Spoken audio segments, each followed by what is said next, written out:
നീ ആരാണെന്ന് ഞാൻ നോക്കട്ടെ. നിന്റെ വേഷം ഞാനിങ്ങ് എടുക്കുക.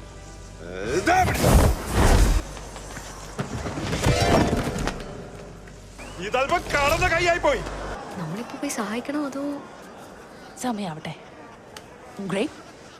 അവന്റെ ഒരു നാണം കണ്ടില്ലേ? അല്ല, നിങ്ങളൊക്കെ ആരാ? നിങ്ങളെയും കൂടി ഈ കോലത്തിലാക്കണോ? അയ്യോ നോ, വേണ്ട വേണ്ട വേണ്ട. വേണ്ട. ഇതാ യഥാർത്ഥ രൂപം. ഇതാണ് ഞങ്ങൾ, ആസ്ഗാർഡിയൻസ്. ഓഡിന്റെ മരണശേഷം നിങ്ങൾ ഇതിലൊന്നും പങ്കെടുക്കില്ലെന്നാ ഞാൻ കരുതിയത്.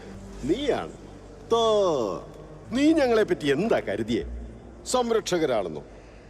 ഓരോ ദൈവവും സ്വന്തം ആളുകളെ മാത്രമേ പരിപാലിക്കാറുള്ളൂ. അങ്ങനെയാണല്ലോ ഇതുവരെ നടന്നിട്ടുള്ളത്. ആസ്ഗാർഡിയൻസിന്റെ പ്രശ്നങ്ങളെല്ലാം ആസ്ഗാർഡിയൻസ് തന്നെ നോക്കിയാ മതി. നിങ്ങൾ ഇത്ര തരം താഴ്ന്നവനാണോ? എന്റെ ഹീറോ സ്യൂസിന് ഭയമാണല്ലേ?